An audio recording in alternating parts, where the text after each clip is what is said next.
everyone, and welcome to the Bee Shifter podcast. You've got John Vance here. Today is December 16th. We are a week away from all the holiday festivities of Christmas, and this time of year, we tend to get more carbon monoxide and gas-related emergencies. And on the last podcast, or a couple podcasts ago, we've been covering this, talking about our SOG, how we would respond as blue card departments to carbon monoxide incidents.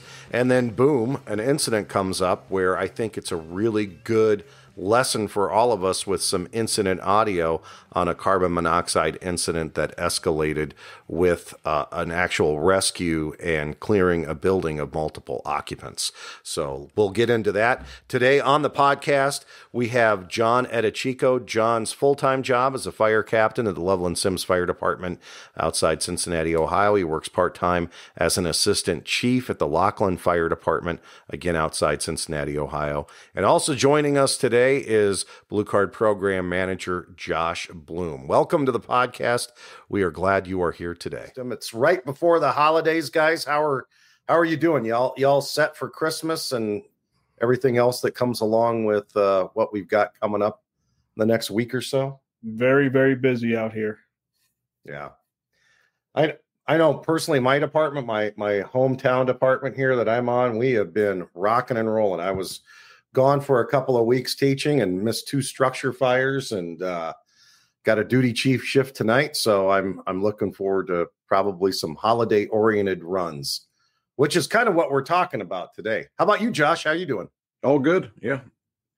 Adult kids are coming home for a week. That's good. I'm going to hang out with them. And then we've been working on pushing out and going back and forth on a bunch of stuff we're going to push out after the first of the year, some new curriculum stuff and some CE modules and ARF module and so on. So, yeah, we got our last trainer going on, and then we jump right back into it the 6th of January. So, yeah, looking forward to 2025. Busy times.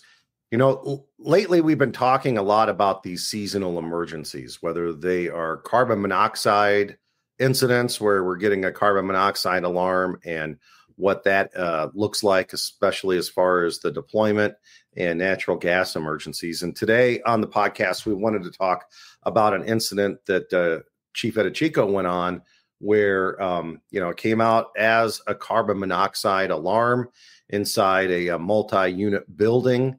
And then it ended up escalating to the point where some victims were actually found. So, Chico, if you wouldn't mind just kind of setting the stage of the audio that we're going to play back and what led up to this incident that you had just a couple weeks ago.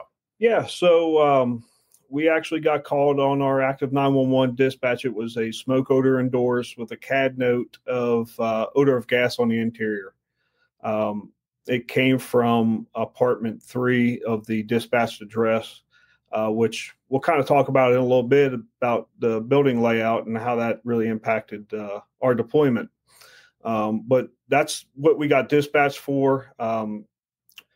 So typically we send 2 engines to that. Our staffing for that day allowed us to actually bring a medic unit as well with our own engine and a mutual aid engine. So once the chief got on scene, he gave us an on-scene report, hydrant across the street. Typically with our deployments for those, we follow the DOT ERG, 300 feet away. They actually pulled past the incident, and you'll hear that on the audio in the beginning. We want to stage those units outside that blast zone. So that's kind of where we started. So when they started investigating, they were led around back into the basement, and they started metering with 4 gas meters. We carry 2 on our engine, one as a primary and a backup, to make sure that we're getting correct readings. So they reported 25 parts per million off the get-go. So as we continued with our investigation, we kind of got complacent a little bit, which That's one of our lessons learned. We did an after-action report on this. We used the Blue Card after-action reporting system to do that, as well as having that conversation with our crews that were on scene. So as we go through this, you'll hear probably that engine that was level 1 staged at a hydrant, they got turned away and returned to quarters. Once we started clearing the building, the medic unit dressed out and actually got a third gas monitor from my vehicle to assist with clearing the building. They went to another apartment on the second floor and found 96 parts per million, and the call was to evacuate the structure. So from there, we wanted our guys to mask up, get proper PPE on, and protect them as much as possible. And almost immediately after, there was a call for a victim on the second floor, which put us behind the 8 ball a little bit, because we now had both our medic unit and engine company working, and no on decks reserved there to help clear the rest of the structure. And eventually they ended up getting 499 parts per million, which that's where our meters top out at. So once they get to that level, it doesn't matter. It doesn't go any higher. It says it's dangerous. We need to get all life out. So they removed the victim, and we had to get those EMTs and paramedics back available to the medic unit to transport and treat that patient, which we were very lucky again to have that availability of them on scene. Typically, our deployment, we wouldn't have that. We would just have all of our personnel on the engine company, but that day we got lucky. So we also pulled out a little Chihuahua. We had a cadet on scene that was giving that oxygen, and we called the dog warden for that, to take care of that pet. Good news is that victim was rescued, transported to the hospital immediately. Very next day, the guys go out there to ensure that nobody was living in the space, and actually go through the building and look at it, get another set of eyes on it, because it is quite a unique setup.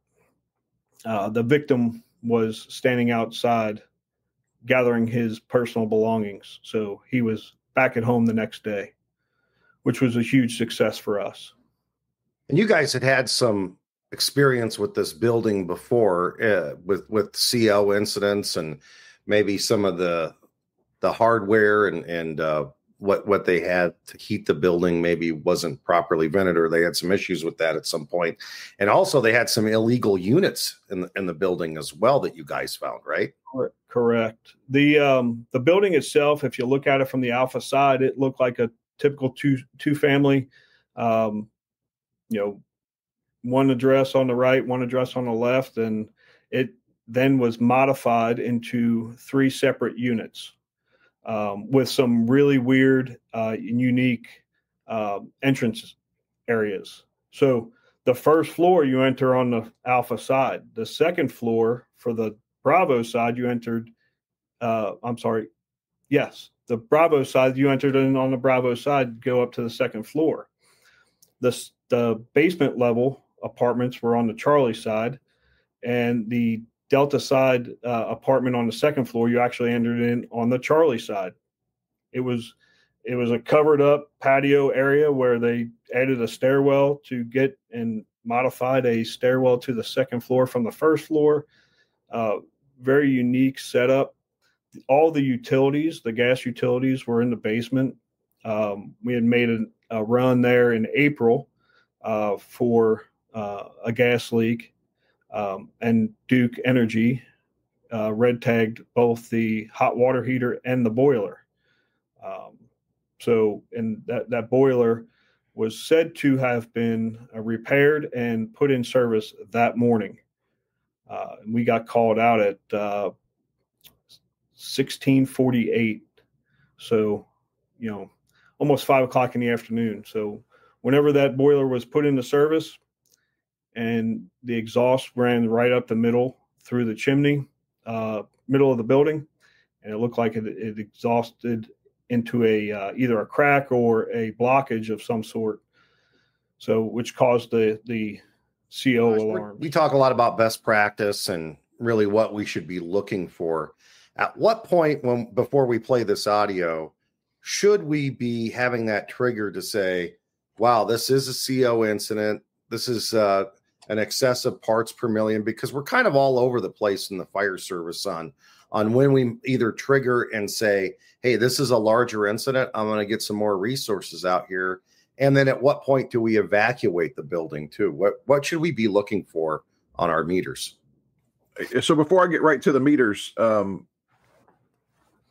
dispatch, for this wasn't great for them. It kind of put them behind, maybe even a little bit, right? Because it didn't even come out as carbon monoxide. So it did come out as odor of smoke, and then, odor of gas maybe. And then so they're treating it initially like a gas response, which is fantastic, following best practice, because we want to make sure we're doing everything right. And that's what they did.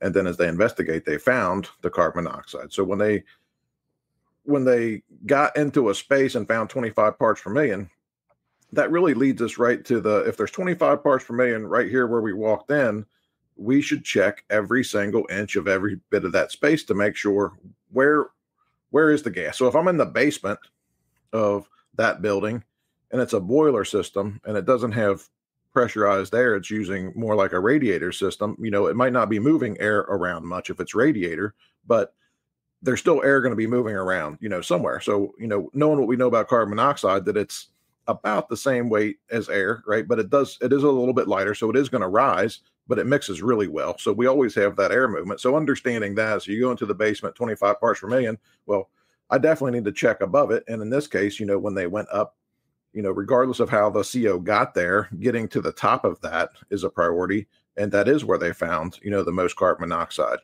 But, so often we look at, and what we really have right in front of us that is, law, I guess, if you will, if we look at OSHA, like permissible exposure limits and so on, it's very specific. And, our meters are usually set up to alarm based off of that. But when we go out and really start looking around, like, what does the World Health Organization say? Because it's general public, these people aren't workers. So the general public might be in that building for 24 hours. So, 35 parts per million for 8 hours. Okay, well, what should they be exposed to for 24 hours? Or it is the holiday season. People might be home for 5 straight days. So, like, what is that carbon monoxide doing? What's 15 parts per million of carbon monoxide doing to these people for 5, 7, 10 days if they're at home and they're not leaving? So, and we know it is accumulative. Like, it continues to take its toll on you, and the carbon monoxide continues to connect to, the hemoglobin, which blocks the oxygen, which, starts to give you, confusion and not a good sense. And then, cardiac patients and elderly people and young people are affected differently as well. So, exactly what they did at this incident was, spot on. There's some carbon monoxide there. They made some decisions, and we have to check every single bit of this to make sure that this space is cleared. And, in this case, nobody watching this or listening to this would probably have thought, oh, well, they're going to find more somewhere else, because like natural gas and so many other things we go to, oh, it's BS, right? And it's not a fire. Well, in this case, it's still something that will kill you. I mean, 500 parts per million of carbon monoxide in a very short period of time is lethal. You will be dead, right? So I think it's kudos to the fire department for doing what they did and following best practice and taking care of the customer and doing what we're supposed to do. The World Health Organization, back to that, they really say 9 parts per million inside of a building. You can find things that from energy companies that say, 7 to 15 parts per million. I've been on plenty of incidents with our energy company, and you call for carbon monoxide because I'm not saying that there's not a problem. If there's carbon monoxide in the building, I'm calling them. And then at 3 o'clock in the morning, they're pissed off at you because they found 20 parts per million. They're like, it's not a big deal. And it's like, well, for me, it is a big deal. And now it's not on me, it's on you because you said that it's not a problem. So I think I think there's a consideration for us to understand what will we, the workforce, expose ourselves to, or should we or could we be exposed to, and then what is safe for the citizen. That 9 for 8 hours is what, the World Health Organization says, and then they say no more than 25 parts per million for 1 hour. Well, I've been on plenty of incidents where the gas company was like, it's under 35, we're not doing nothing with it. And it's like, well, what is that doing to them long term, right? I'm not a physician, I'm not, whatever, but I do know that, a little bit about carbon monoxide, of what it does to you long term, right? And it doesn't go away, right? It's as long as you're continuing to be exposed to it, it's going to continue to pile up in your system. And then, the 150 to 200 confused, disoriented, for, a short period of time. But, this is maybe sometimes based off of like healthy people too. So oftentimes our customer base, when they're living in, oftentimes subsidized housing, elderly folks, maybe they're not in the best health either. So we don't really know. It's not our place to decide what it's doing to them. It's our place to say there's a hazard here and do something about it. And in this case, that's exactly what the fire department did. So again, good for them. And I'm really happy to hear that they had an incident. They dealt with the incident. There was a good outcome from the incident, but that they still ran it through and did an after action on it, because there's always plenty to learn. And in this case, a piece of plenty to learn is, as John said, disregarding a company and then you need them. It doesn't hurt a thing to leave them there until we know that we don't need them. But, we do that because it becomes we're the fire department, and, it's oftentimes, newer, younger company officers that don't understand are like, this is bullshit. I don't really want to deal with this. It's carbon monoxide. And this is a lessons learned thing, that one incident can have a big impact on, people watching this, 20, 30,000 people. Well, let's roll into the audio. Is there anything else you want to say? We'll listen to the audio. You can hear how it escalates, and then we'll come back and talk about the after action review and the lessons learned. 5901's on scene. Got a small 2-story multifamily of command on the alpha side. Hydrant's going to be in front of the property across the street. Engine 59, level 1. Go ahead, engine 59. We're level 1 in front of the structure, so you want us to investigate.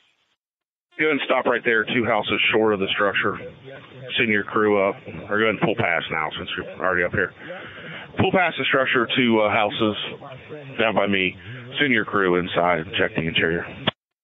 Engine 59 is clear on all entering the structure, full packs. 5902, level 1. Clear out 2. You come up to my car if you want.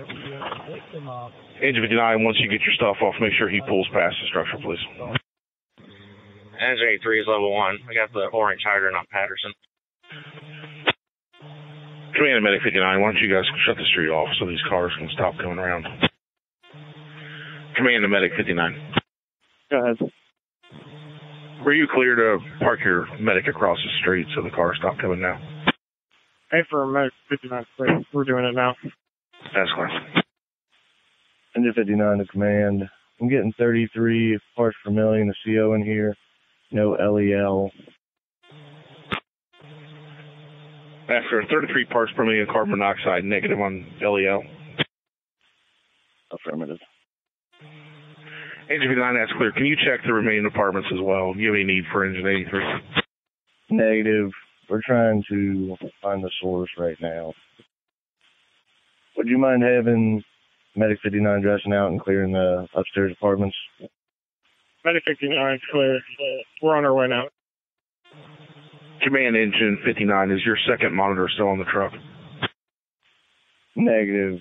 Jack has it outside. All right, that's clear. Medic 59, you can get a second meter or a third meter off of 5902's vehicle. Medic 59 is clear. Command engine 83. Go ahead. We have a CO issue, not natural gas. You guys can cancel our things. That's clear, returning. Engine 59 to command. Parts per million are going down. They said they just turned on the boiler recently and just fixed it. clear. Purpose familiar going down. We're going to have the medic switch, check the rest of the building, and I've got Duke Gas responding as well. You're clear. Medic 59-6 man. Go ahead, medic. We're getting a reading of 96 on the second floor, apartment 2. All right. Command the medic and all companies operating. Go ahead and evacuate all occupants from the building. Medic's clear. 59 is clear. Entry 59 clear. Medic 59. Second man, I've got a patient up here, unresponsive. All right, I'm clear. You got a patient upstairs, unresponsive. Engine crew's coming up to give you a hand. Medic 59, make sure you're on air, please. Clear. Command 5902. Go ahead. I'm going to go ahead and make you Bravo. I'm going to go ahead and get another fire company dispatched here to assist with evacuation. Any additional needs? Right now, no, I have at least one patient. They're moving the medic unit up to the scene. Medic unit crew is coming out to command that. I also have a dog here that's unconscious. Copy. The medic has been brought up to the scene. You're removing one patient, and we're going to need to make sure we have a thorough search of the rest of the building. Search complete on the rest of the second floor. Was that search was... Engine 59 back step on circle, division 2. Meters are showing 499. 499 on CO. Copy 499 on CO. Was that a all clear on the second floor? Secondary search is underway right now. Looking like it's all clear. You're clear. Bravo to command. Command, go ahead. One patient's been extricated on the Bravo side, moving on to the cot, going to the ambulance. Secondary searches are being underway.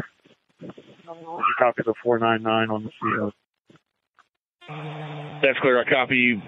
Patient has been extricated from the property or from the building, moving to the squad at this time. You are confirming primary searches on all 3 floors? Affirmative. Primary search, all 3. We're going to continue on to the rest of the structure. Clear. Primary searches on the first floor, second floor, and basement. Moving to secondary searches at this time. I've got 2 additional engine companies responding. Crews are confirming that there's an all clear of the entire structure. Well, you could hear how that escalates pretty quick from being what we would call just a normal CO run or a smells and trying to investigate what's going on into an actual rescue where a victim was brought out. There were a couple of notes that I had off of that. And first of all, I just want to ask Josh and maybe Chico too. A lot of times a CO alarm or even, a complaint is a single engine response without a chief. I think in this instance, it really demonstrates having somebody in a strategic command position that would start to coordinate what's going on, because we went from a basic investigation to having to deal with victims pretty quickly. Is that normal for your jurisdiction out there to have that chief response, or why did you end up getting a chief on this one? Typically, one of us will show up on all of our initial responses. That's not very typical for a lot of other jurisdictions around us. Maybe they do, maybe they don't. They just send a single engine company to go investigate. I know for the 2 departments I work for, we do send a command officer to those. But it's really jurisdictional, where that chief officer comes from, if they do or not. Do you agree, Josh? Yeah, I mean, I think it's a jurisdiction to jurisdiction, and I think the key thing with deployment is, getting called to an alarm versus we get there and we realize that the alarm actually went off for a reason, and then upgrading the incident, right? So, in this case, they had a front end response, and then it seemed like, okay, 25 parts per million, we're probably going to handle this. And, the fire chief in that town's been around for a long time and been the tons of incidents, and in this case made a sound decision. Then it was like, oh, it did escalate, right? So there's no armchair quarterbacking, whatsoever. It's just a matter of what do we have and what are we going to do with it. So in this case, they recognize we do need more resources, and they called them right back. So and I know John talked about it in their after action, just talking about until we don't need them, let's just keep them here. And there's so many organizations, as we talked about, I think in the original CEO and Natural Gas podcast, that John, I think you mentioned there's some that are sending one person in a staff car in their regular clothes, and it's like, well, if that's 2:00 in the morning, what does that look like when they get there? And we're here to provide service to the community, and when the bell rings, we should be doing all we can to provide that service to the community. So, in this case, them having an engine and a medic, and then calling for additional companies, this is exactly what we do. And I don't know if that would have or would have not happened if the strategic IC wasn't there, because that initial company officer was going to become very overwhelmed with getting an all clear of the space, making decisions, doing patient care. You also got a dog. Well, you got one patient out. We're doing all we can for them. Do I have enough resources to continue to get an all clear? Because in this case, multi-unit, was the all clear complete yet when they pulled the first person out? And, I think the answer was no. But the takeaway from all of this is that, we can all do better, and really evaluating the critical factors so that we can develop a sound incident action plan, and then understanding that those variable critical factors change. And in this case, 25 parts per million becomes 95 parts per million, becomes 499 parts per million, with a victim, with a dog, still don't have an all clear. So we want people to learn from everyone else's experiences, which really comes back to, John's organization doing this after action, right? So they did that internally, but, it spread all over this region in the county of this event happened, and, you can learn from it, right? There's lessons to be learned. It's not a 1,500 square foot single family home. It's a multifamily, right? Or the same incident happens at, one of the 4-story apartment buildings with a center hallway, and there's 100 apartments. So, a carbon monoxide alarm there looks much different. I shouldn't say the alarm. If you find carbon monoxide, it looks much different than it does at a single family home or this 3 or 4 unit home or whatever, right? So we have to always be using, I'll just go back to the system, and really the focus of the system, the 8 functions of command, and evaluating fixed and variable factors. And then the variable factors is what we can actually do something about. So knowing what we're at, the fixed factors of the building, and, kind of the layout a little bit, and it is a multifamily, and then, the variable on the carbon monoxide levels, and then the patient is a huge deal, right? I mean, that's why we exist, to provide service to the community. So, and we all know that they pull out the dog too, and that's a huge deal.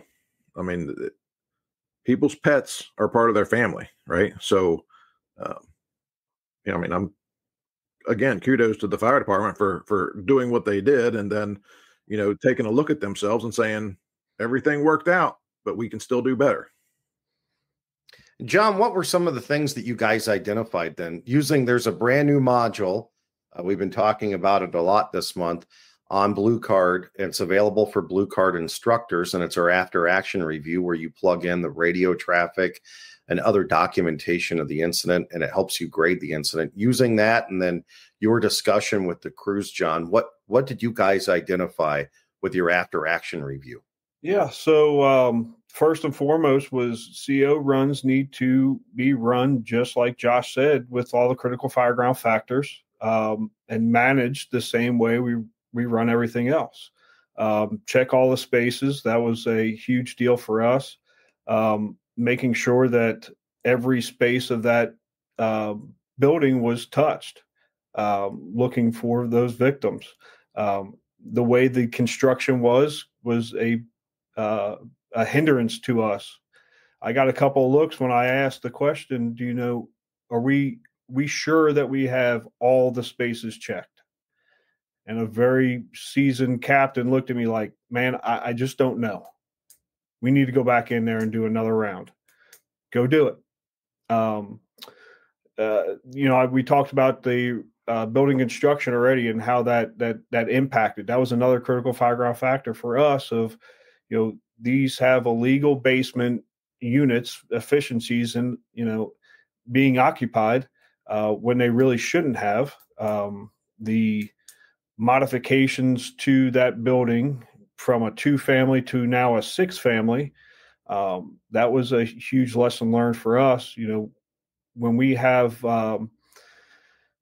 residential inspections, we should be also pre-planning those, getting them into a document that everybody can see. That was another big lesson learned. We've made now a couple of runs into that structure, and it's unique, very, very unique.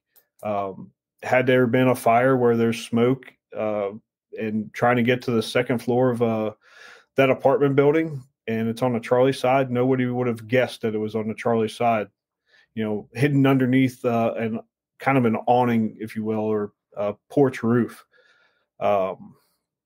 And then we talked about the releasing of companies.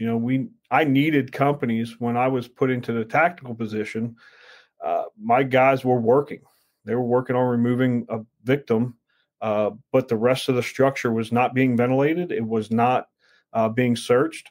I just didn't have the manpower to get all those things done. And I had a bunch of needs, but nothing that could be done at that point because those guys had hands-on victims. One of the positives was our staffing level that day.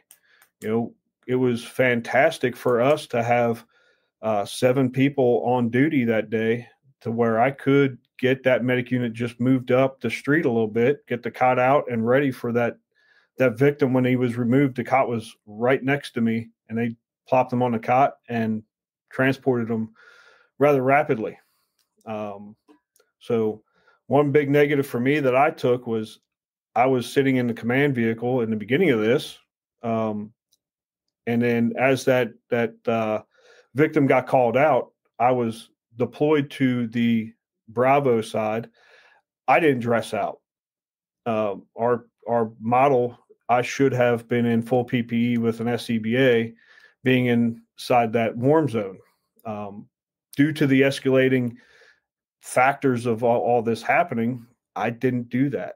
And I recognize that. Is that good or bad? I'm taking ownership of that, but should have done, better. And then the last one that we provided great patient care, got him to the hospital.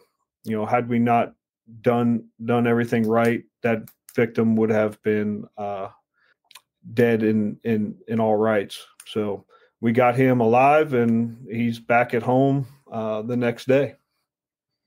Well, that's really good work there. I think a couple of the lessons that I learned off of this, I'll read the notes every time a carbon monoxide incident comes out.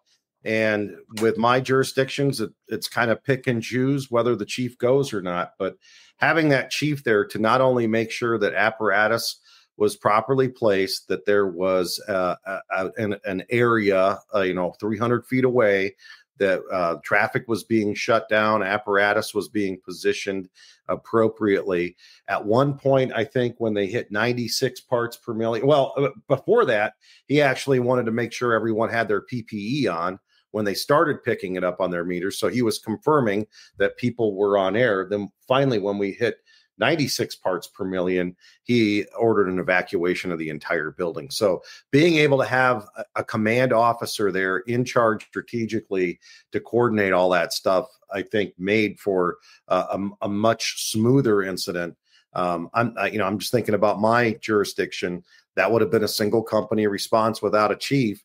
And we really would have put a lot on that company officer if they were going to be in charge of making all those calls that the chief made there. So that just an excellent job, good lessons learned, and an overall, I think, good education for this time of year, because we get more and more of these incidents as it's colder out, and improperly functioning heating devices and buildings being closed up we're going to see this happen more often. I think there's just lessons to be learned here for everybody. And though it was a successful outcome, again, good on the fire department for still doing an after action review and sharing it with their organization and everybody else to say, here's what we did good. Here's what we can, maybe do or improve on. And here's some lessons specifically about, this building and me being very familiar with this community where this incident happened.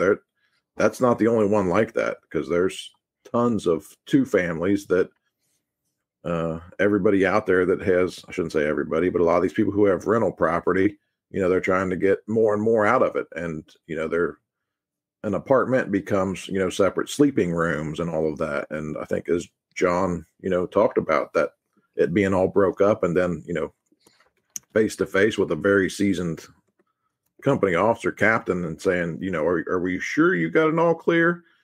I think that's a whole nother lesson learned that if you, as John's kind of said, if you do go to a fire there, it's going to look totally different. So like, how comfortable do we really feel that we got an all clear of that space when we have this in our mind of, we know how those two family buildings are laid out that are, side by side, but that's not how it's laid out anymore. So, yeah, I mean, lots of lessons learned. Like we talked about, 'tis the season, right? CO and natural gas emergencies. And we need to do what we need to do, provide service to the customer. And this is an excellent example, I think, of customer service. The only thing I'll add is, complacency will kill us, right? Just, we have to be on top of our game all the time, right? In some point in that incident, you heard the CO was going down. Well, I didn't even mention that the oxygen level was 20.8, which our meters read 20.9. So there's a 0.1 variance, which is being oxygen is being displaced by something, that's 1,000 parts per million of something else in the atmosphere that we need to really kind of consider what's going on. I told you my meters stop at 499. That's where they top out. Well, my oxygen dropped. So what does that mean for your meters? I know we grab them out every year and we do a training for those meters. They're calibrated every month, all that stuff. So we try and stay on top of our game on that, which, this is the season for that. Like Josh said, we've got to be on top of our game all the time. But you guys want to stick around for a timeless tactical truth? Well, sure. All right, let's do it.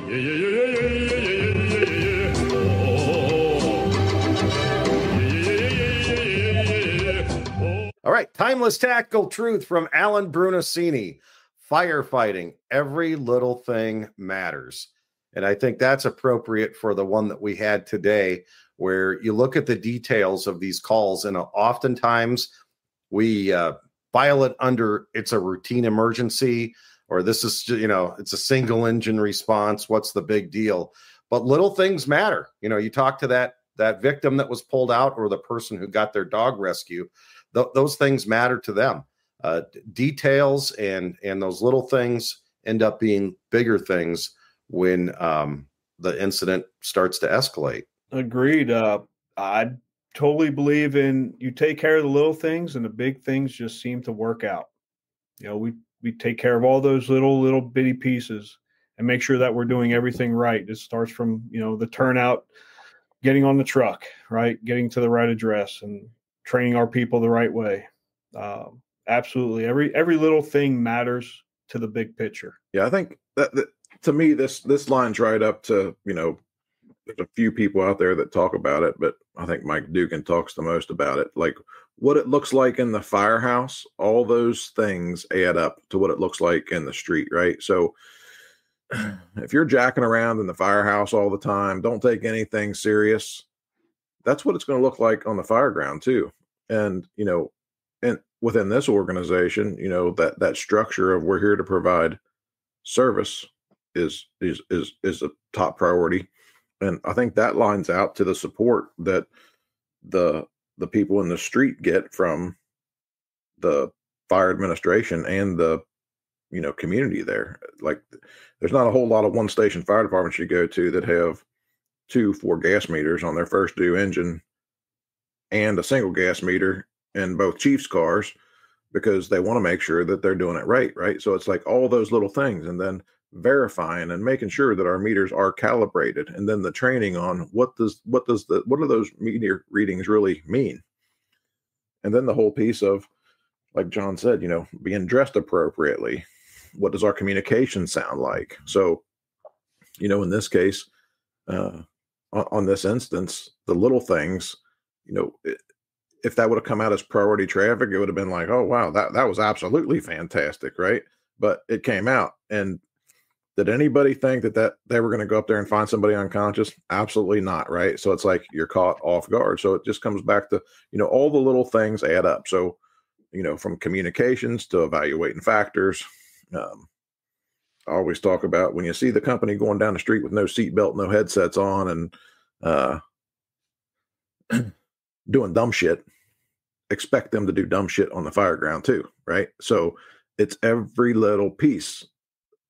When we have big successes, it's usually because we nailed all of the basics. So that's kind of my little takeaway on that timeless tactical truth piece. Thanks so much for being here today. Chief Eadicicco, thanks for sharing your audio from Lockland, and you guys did a great job on this. Always lessons to be learned, so we appreciate you passing that along, and hopefully you guys have a great Christmas and a happy holiday, and we're going to have a special B-Shifter podcast, a shortened one with, I'll just say it, the most interesting IC in the world's coming back for a Christmas tale on Christmas week. So if you want to come back and have a little fun with us next week, we'll be doing that right here. And we want to make sure that all of you B-Shifters out there have a great and happy holiday. Guys, take care. Thanks for being here today. Merry Christmas, everybody. Happy holidays. Happy holidays.